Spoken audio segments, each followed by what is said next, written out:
All right, Palmetto Bowl. Number 16, South Carolina. Number 12, Clemson. Clemson's a 2.5-point favorite. The over-under I have is 2.5 references to the last time that South Carolina went to Clemson. Pretty well known and very fresh in our minds. Spencer Rattler, the good version of Juice Wells. They balled. Clemson ruined its playoff hopes by not being able to take care of business against South Carolina, a South Carolina team that was playing better at that point of the season. This is Clemson's most playoff relevance since then. Been 2 years. All right. And I mean, during the actual season, not like preseason. Oh, I think Clemson can win the ACC. No. Like when games are actually happening. Clemson can be in the conversation at 10-2 as an at-large team. And Clemson is only getting into the ACC championship if Miami loses to Syracuse. So, yeah, look, that's on the table for Clemson, even though best win is a one-score win at Pitt, who is now trying to avoid a fifth consecutive loss to close the regular season. We don't need to mention that. I will not overreact to Clemson being outscored 87-48 in games against FBS teams that have won at least 7 games. I'm not going to overreact to that. I'll just try and be above that. South Carolina is trying to do something that's extremely rare. Extremely rare. That is win consecutive trips to Clemson. Death Valley. Can I call it Death Valley, Will? Wow. That also felt unnecessary.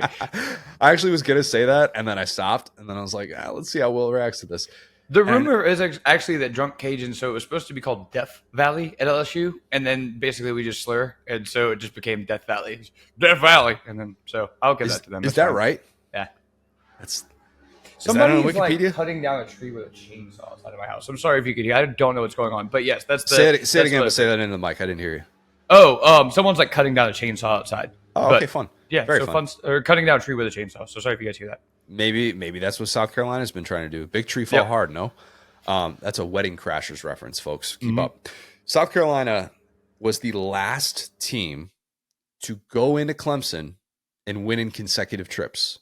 That has not happened since 2010, 2012. 2010 was Beamer's last regular season game on Spurrier's staff. And that's kind of what started it all, 2010, in this golden era of South Carolina football in the early part of the 2010s. That really was a launching point in a lot of different ways. And you wonder, can this do the same for South Carolina? Can this be a launching point for this team for the next couple years? I say, hell yeah. Hell yeah.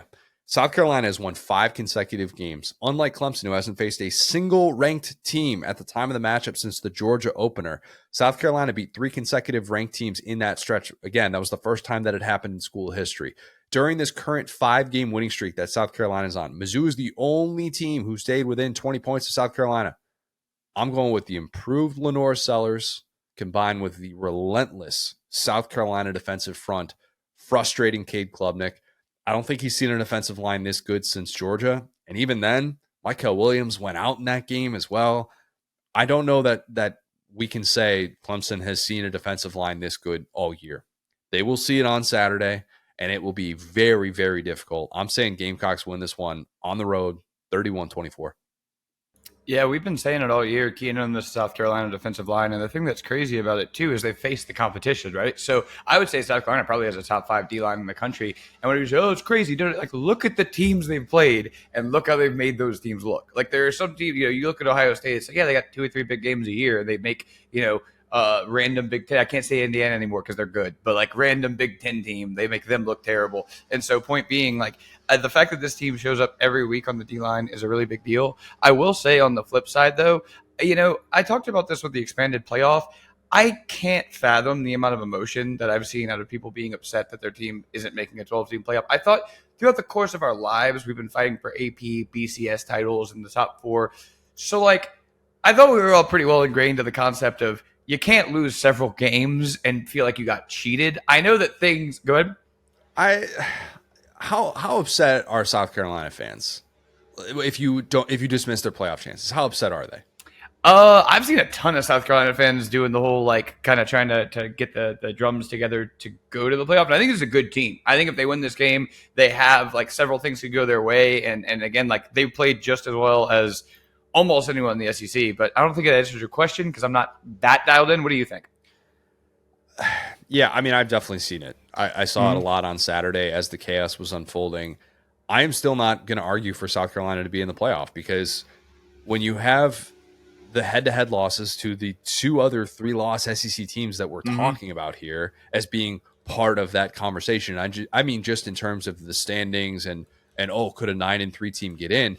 Like, you lost that game to Bama, which you had a great comeback, and it was a down to the wire game that got crazy at the end.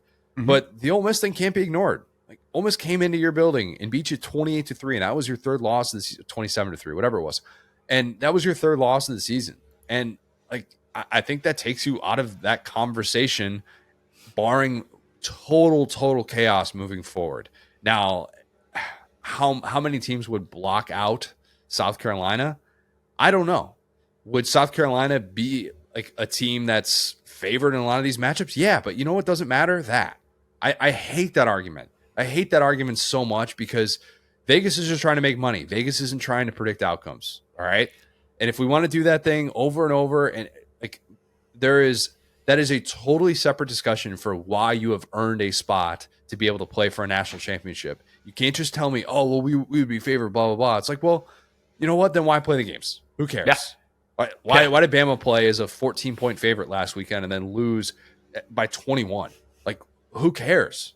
Kirby Smart, so we're going, actually, you know what? What if we didn't play the games? Yeah, seriously. What if every Alabama matchup from now on, we just didn't play it, and that would be fine with me? We just simmed it out. Yeah, we just simmed it out. That's cool. I'll win 9-10. That's fine. Anyway, so point being, like, it's crazy the amount. So they played 7, 1, 2, 3, 4, 5, 6. So this will be their 7th ranked team this season, which is insane. They had a stretch there. They beat 3 ranked teams. Now, again, little nebulous. A&M, good team, had just beaten LSU. Vanderbilt knocked them out of the rankings. Mizzou, we've talked about them. I still in the rankings, though. Still in yeah, the no. Yeah. I know. It's Mizzou. I hate to be that guy, but it's like, just kind of right there. So, point being, I hate to be this guy, man, but I feel like there's a little bit too much dip on the chip there. I feel like this is the classic game where everybody starts rooting against Dabo, and you know they show up and show out. And so I think, and when you look at their losses, take the Ole Miss loss out. That was just a weird day, right? The 2 losses have been by a combined, like we talked about, 5 points to good teams. And so I feel like this is a chance for this to be down to the wire and be a pick'em game. And I think that in those games, South Carolina has not been awesome. Like, I think that, you know, when it has been, because it's those games. If they had won one of those games, they are comfortably in a different situation. If they beat Alabama, they did have a comeback against Mizzou, though, in a game that was like that during this streak, in a game in which you had to put it together late. And I think a different version of South Carolina loses that game and does like the Luther Burden play happens, and then they throw a pick and they don't even get anywhere near scoring range or something like that on a potential game-winning drive, and they just march down the field like it was no big deal. I thought that showed a lot. And again, we've talked a lot about hollow Mizzou season and all that stuff, but I don't know that late game issues. And that's what I'm going with. Like, this is, at the end of the day, this is Dabo. This is a 2-time national champion. Like, that's a different kind of team than Mizzou. Is like all I was saying there, you know? Yeah, I agree. I think there's something to be said for that. Clemson showed some poise late to be able to pull out that game at Pitt. Again, their best win of the season. Yeah. And again, like, I'm not a Dabo respecter. I do not like Clemson. I love South Carolina. I'm really respectful of their season and the amazing things they've done. Like I said, I think they probably should have beaten Alabama and or LSU and been in a completely different position. But that, you know, didn't happen, and it was a long time ago. But I think that in a tight game on the road, I feel like I gotta unfortunately trust the villain here in Dabo. This is so huge for South Carolina too, from this standpoint.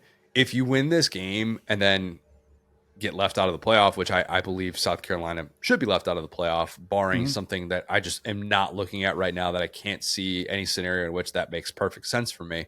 But you get to have your fan base say for years after the fact, man, if we could have just gotten into the playoff, if we could have just gotten in, and it's almost better than getting in and then losing that first round game or something like that, where you'd be on the road and, you know, you have to like go play at Ohio State or something like that. You know, it's almost better to have that in your back pocket. So who knows? There's definitely a lot of positives on the line for this one.